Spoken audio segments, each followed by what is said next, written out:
Hello class, आज हम लोग क्षितिज काव्य खंड के अंतर्गत आपके माखनलाल चतुर्वेदी द्वारा लिखित कविता कैदी और कोकिला पे चर्चा करेंगे। आज उसकी व्याख्या की जाएगी और उसकी ओर बढ़ने से पहले हम लोग जान लें कि इसमें इस कविता का थोड़ा सा सार क्या है। इसके बाद इसमें है क्या, इसमें बताया गया है कि स्वतंत्रता प्राप्ति के लिए जो भी सिपाही थे, जो भी स्वतंत्रता सेनानी थे, जब उन्हें एक जेल में कैद कर दिया गया और अंग्रेजों के द्वारा अत्याचार किया गया, तो उस वक्त उस कैदी की, उस स्वतंत्रता सेनानी की मनोदशा क्या थी, उसके ऊपर यहाँ पर व्याख्या की गई है। साथ ही हमें ये भी समझना जरूरी है कि जिस आज़ादी की हवा में हम लोग सांस ले रहे हैं वो हमें कितनी कठिनाइयों से मिली है। अपनी आज़ादी के महत्व को समझने के लिए ये जो कविता है ये पूरी तरीके से फिट बैठती है, पूरी तरीके से अगर आप कहें तो उचित है, जिससे हम समझ सकें कि आज़ादी का हमारे जीवन में मूल्य क्या है। ये आज़ादी हमें इतनी आसानी से नहीं मिली है, इसके पीछे बहुत ही संघर्ष छुपा हुआ है। तो उस संघर्ष को समझने के लिए, उस संघर्ष को जानने के लिए हम अगर इस कविता को पढ़ेंगे तो हमें पता चलेगा कि संघर्ष किस प्रकार से हुआ था। तो आइए देखते हैं इसमें है क्या। इसमें है कि ब्रितानी उपनिवेशवाद के शोषण तंत्र का बारीक विश्लेषण करती कैदी और कोकिला कविता बहुत लोकप्रिय रही है। ब्रितानी उपनिवेशवाद यानी ब्रिटिश शासन के द्वारा, जब ब्रिटिश सरकार के द्वारा जब यहाँ पर शासन किया गया तो उसके द्वारा जो शोषण किया गया उसका एक बहुत ही बारीक विश्लेषण यानी एनालिसिस इस कविता के द्वारा हमें दिखता है, अध्ययन दिखता है। यह कविता भारतीय स्वाधीनता सेनानियों के साथ जेल में किए गए दुर्व्यवहार और यातनाओं का मार्मिक साक्ष्य प्रस्तुत करती है। साक्ष्य प्रस्तुत करती है यानी कि यहाँ पर उसका एक साक्ष्य का मतलब क्या होता है, आपका प्रूफ देती है कि किस प्रकार से ब्रिटानी शासन यानी ब्रिटेन के जो शासक थे यहाँ पर किस प्रकार से भारतीयों पर अत्याचार करते थे और जेल में उन्हें किस प्रकार की यातनाएं दी जाती थी, उसका बहुत अच्छा उल्लेख हमें इस कविता में मिलता है।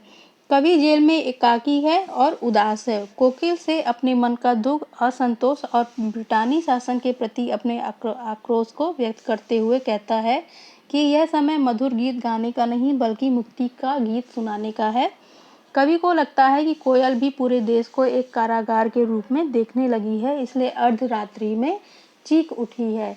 यहाँ पर कहने का अर्थ यह है कि जो कवि है उसे लगता है कि जो कोयल जो जेल से बाहर है, स्वतंत्र है, वो भी अपनी देश की दुर्दशा को देखकर व्याकुल हो उठी है और इस समय वो इसलिए बोल रही है ताकि वो यहाँ पर जन जागरण कर सके, मुक्ति का संदेश सुना सके, लोगों में स्वतंत्रता की भावना को पैदा कर सके, क्योंकि वो भी अपने देश के निवासियों की जो दुख है, संताप है, उनको भी उसको वो महसूस कर रही है, जिसे वो अपने बोली के द्वारा प्रकट कर रही है।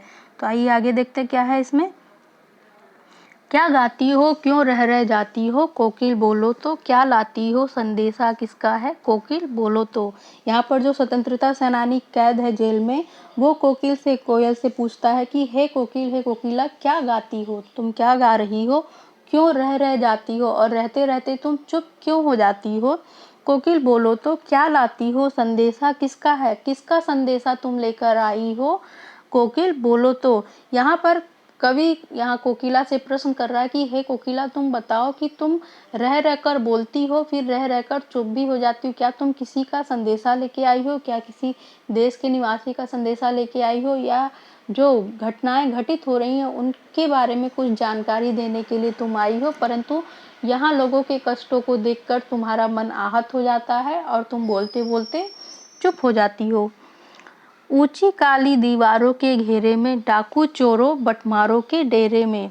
यहाँ पर बता रहे हैं कि जो ब्रिटेन शासन के जो भी यहाँ पर अधिकारी हैं, अंग्रेज अफसर हैं, उन्होंने क्या किया है कि स्वतंत्रता सेनानियों को, देश के लिए लड़ने वाले योद्धाओं को चोर, डाकुओं और बटमारों यानी कि बटुआ मारने वाले, नीच कर्म करने वाले लोगों के साथ ही रख दिया है। ऊंची काली दीवारों के घेरे में यानी यहाँ की जो दीवारें हैं बहुत ऊंची हैं, इनको पार कर पाना, इनसे बाहर आ पाना बहुत ही कठिन है और साथ ही यहाँ पर अंधेरा भी है। काले घेरे मतलब यहाँ पर क्या है कि ये यहाँ पर इतना अंधेरा है कि हम बाहर देख भी नहीं सकते हैं।